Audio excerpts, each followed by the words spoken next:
नमस्कार, आपण पाहताय महाराष्ट्र लाईव्ह आणि आपण पाहताय रोकठोक। आज रोकठोकमध्ये आहेत निवासराव थोरात। नमस्कार। नमस्कार।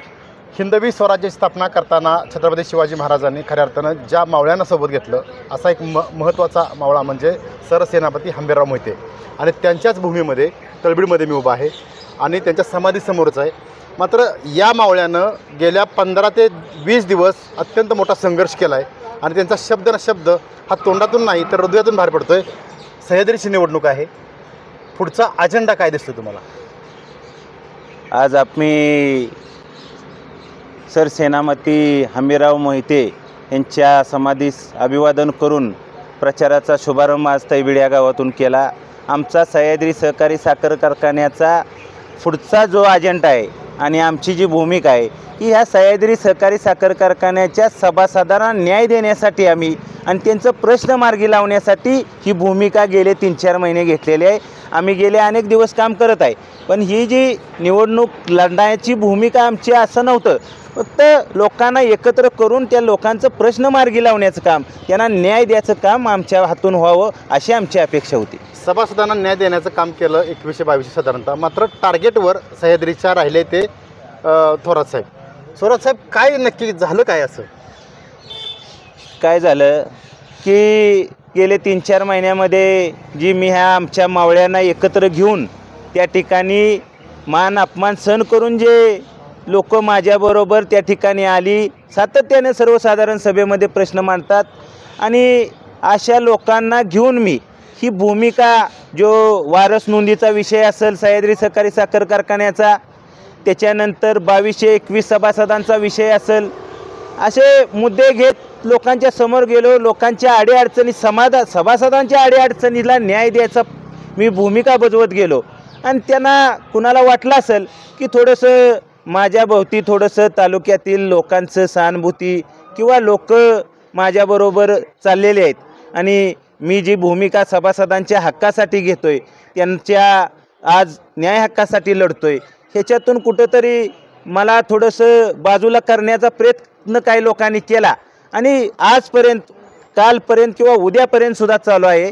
अशी मला बाजूला ह्या निवडणुकीतून मी निवडणूक लढणार असं बऱ्याच वेळा विचारणा केली आपण, पण लढलो नव्हतं। पण ज्यावेळेस सभासदांनी सांगितलं, सभासदांना विचारलं, त्यावेळेस त्यांनी सभासदांनी सांगितलं की आम्ही गेले 54 वर्ष संघर्ष करतोय, आज ही वेळ आलेली आहे, ह्या वेळेत आपण तुम्ही सगळ्यांनी सर्व समविचारी एकत्र येऊन निवडणूक लढली पाहिजे, त्यासाठी तुम्ही एकत्र या। आणि त्या भूमिकेतनं मी लोकांच्या बरोबर एकत्र करण्याचा प्रयत्न केला, पण काही लोकांनी थोडंसं वेगळं त्याच्यातून प्रश्न निर्माण केलं आणि मला थोडंसं त्यामध्ये मी पुढं जातोय असं दाखवलं। माझी तशी भूमिका कुठलीही नव्हती। ज्या कराड उत्तरमध्ये गेले 2-3 वर्ष समविचारी म्हणून आम्ही जे एकत्र आहे त्याच विचारानं माझी भूमिका प्रामाणिकपणे होती आणि त्या सर्वांनी ज्या मान अपमान सहन करून ज्या लोकांनी या सह्याद्रीच्या सभासदांना न्याय द्यायचं काम केलं, अशा लोकांना मी बरोबर घेऊन ही निवडणूक लढण्याची भूमिका त्या सगळ्या लोकांना करत होतो। एवढाच माझा हेतू होता त्याची। तुम्ही स्वाभिमानी सभासदांना घेऊन लढताय, तुम्ही आता तिसरं पॅनल आहे, तुमची प्रमुख लढत कोणाशी आहे? टार्गेट तुमचं कोण आहे?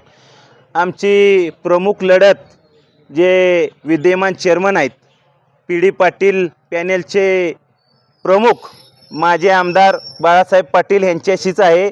आमची निवडणूक तिसऱ्या पॅनलची मुळातच नाही। आम्ही प्रामाणिकपणे सभासदांचं प्रश्न मांडत गेलेलो आहे, त्याच्यासाठी आमच्या पॅनेलमध्ये सातत्यानं 15-20 वर्ष काम करणारी लोक आहेत। आमच्याकडं सह्याद्री प्रतिष्ठानच्या माध्यमातून जे 54 वर्ष लोक भांडत होती, जे आज आपल्यामध्ये नाहीत, पण त्यांनी ह्या शेतकऱ्याला न्याय द्यायसाठी त्यांनी ही लढा उभा केलेला आहे सह्याद्री प्रतिष्ठानमधून। अशा लोकांचा आमच्याबरोबर आशीर्वाद आहेत।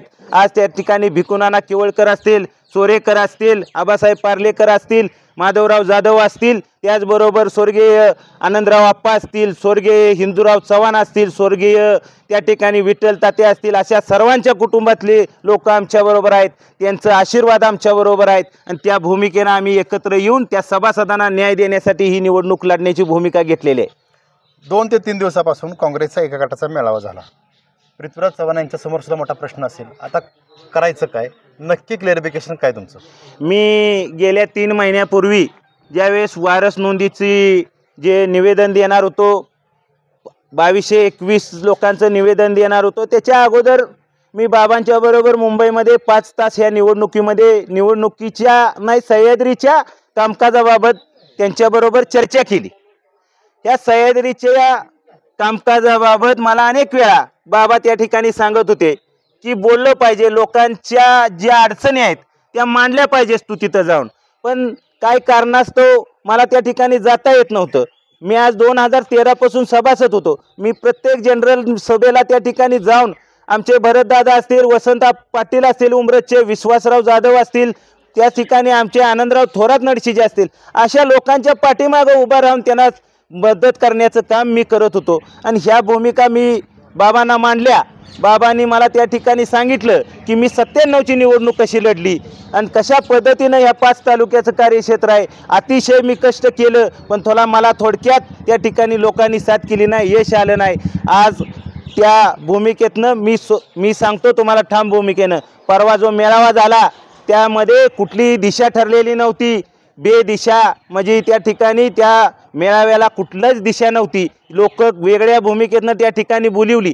आज तुम्हाला त्याच्यामधून मी विश्वास देतो की महाराष्ट्राचे माजी मुख्यमंत्री गेले 1-2 महिने झालं ह्या सह्याद्रीच्या निवडणुकीमध्ये लोकांना भेटते, चर्चा करतात आणि त्यांना सांगतेत की कराड तालुक्याचा स्वाभिमान जपला पाहिजे, स्वर्गीय यशवंतराव चव्हाण साहेबांचं विचार जपलं पाहिजेत. आणि ज्या स्वर्गीय यशवंतराव चव्हाण साहेबांनी या सह्याद्रीची निर्मिती केली ही कराडच्या स्वाभिमानासाठी केली. ह्या 5 तालुक्याला बरोबर घेतलं, कोयना कृष्णा काठच्या लोकांचा सदन करण्यासाठी घेतलं. ही भूमिका घेऊन पुढं तुम्ही चाललं पाहिजे. आम्ही आशीर्वाद घेऊन पृथ्वीराज चव्हाण बाबांच्या बाहेर पडलेलो आहे. आम्ही कुणीही असं पडलो नाही. आमचे सगळी लोक चव्हाण बाबांच्या पायाला हात लावून आशीर्वाद घेऊन उमेदवारी अर्ज भरलेला आहेत आम्ही. आणि त्यांचा पूर्णपणे पाठिंबा आहे. तुम्हाला आजच कळेल की ते कुणाच्या बाजूने आहेत आणि कशा आहे. ही पूर्ण चुकीची दिशाभूल करण्याचं एक विद्यमान संचालक मंडळ आणि चेअरमनचं काम आहे. यांनी आजपर्यंत दुसरं काय केलं नाही. अशा पद्धतीनंच कोण पुढे जात असेल तर त्या विधानसभेची निवडणूक असो, आमच्यातली 4 काँग्रेसची घ्यायची नेहमी त्या ठिकाणी असतात, त्यांचा घ्यायचा आणि पाठिंबा घ्यायचा. जिल्हा परिषदेची निवडणूक आली की तीच भूमिका घ्यायची. अशा लोकांच्यावर कुणी विश्वास ठेवू नका. पृथ्वीराज बाबा महाराष्ट्राचे माजी मुख्यमंत्री आहेत. त्यांनी ह्या निवडणुकीसाठी गेले 2 महिने कुठेही गेलेले नाहीत. आजही कराडमध्ये आहेत आणि ते आमच्या पॅनेलची मी तालुका अध्यक्ष आहे कराड उत्तरचा. आणि ठामपणे मी तुम्हाला सगळ्यांना सांगतो की ते आमच्याबरोबरच राहणार. शेवटचे 4 ते 5 दिवस आता प्रचाराचे आहेत. साम दाम दंड भेद ह्या सगळा वापर होऊ शकतो. विशेषतः आर्थिक आमिष दाखवले जात आहेत. पॅनलच्या वतीने यशवंतराव चव्हाण साहेबांच्या नावांचं हा आपला मतदारसंघ आहे. काय सांगाल? मी तुम्हाला प्रामाणिकपणे सांगतो, आमची गेल्या अनेक वर्षाचा लढा आहे आणि ह्या सह्याद्री सहकारी साखर कारखान्याचा सभासद हा स्वाभिमानी आहे.